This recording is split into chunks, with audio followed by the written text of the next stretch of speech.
Le mystère de la dîme 10. Bien aimé, avant de donner quelques témoignages, nous voulons revenir sur le taux de 10%. Bien aimé, considérons le taux de 10% comme un taux minimum indicatif. Cela est très important parce que la Bible dit que Abraham a donné la dîme de tout. Abraham a livré combat contre deux royaumes, Sodome et Gomorrhe. Imagine ce que Abraham a remporté de cette expédition. La dîme de tout.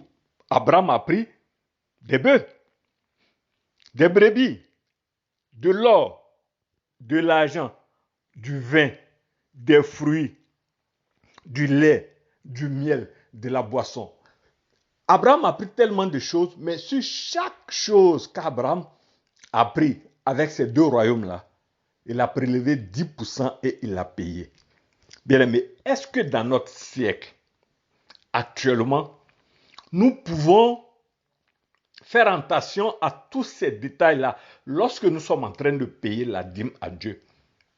Parce que quelquefois, on entend certaines personnes dire, oui, mais moi je paye la dîme, mais je ne vois rien. Bien aimé, tu ne peux pas payer correctement la dîme sans rien voir. Dieu ne ment pas. Il dit qu'il n'est pas un homme pour mentir, un fils d'homme pour se repentir. Ce qu'il dit, il fait. Ce qu'il promet, il réalise. Si Dieu dit que lorsque tu payes la dîme, il prend le soin d'empêcher le dévoreur de toucher à tes finances, il faut le croire. Si Dieu dit, tu payes la dîme, il ouvre les écluses des cieux et il répand la bénédiction en abondance sur toi, il faut le croire. C'est Dieu qui a dit. Donc, payer correctement la dîme, d'abord, c'est s'assurer que le taux que nous payons est conforme aux 10%. Je vais juste prendre un exemple pour que tu puisses comprendre. Celui qui a un salaire numérique de 100 000 francs, 10% de 100 000, ça fait 10 000. Tu peux, pendant des mois, payer les 10 000 parce que tu reçois un salaire numérique de 100 000 francs. Bien aimé, si dans un mois, quelqu'un t'a fait Orange Money de 10 000, que tu as oublié de payer les 1000 francs de dîme sur les 10 000 là, ce mois-là, tu n'as pas payé la dîme. Un de tes parents vient du village, il t'apporte de la nourriture.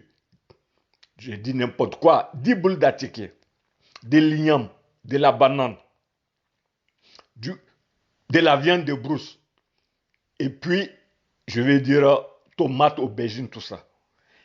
Est-ce que tu peux avoir à l'esprit de, je vais dire, évaluer cela en numéraire pour payer la part de Dieu?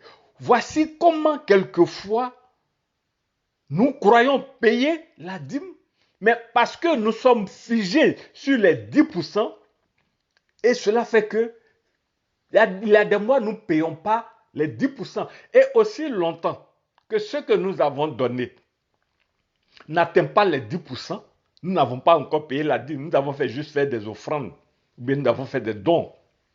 Donc, c'est pour cette raison que par rapport à notre expérience personnelle et au témoignage de certains fidèles, je conseille toujours à ceux-là qui veulent entrer dans cette révélation de la dîme telle que moi j'enseigne là, de payer plus que 10%.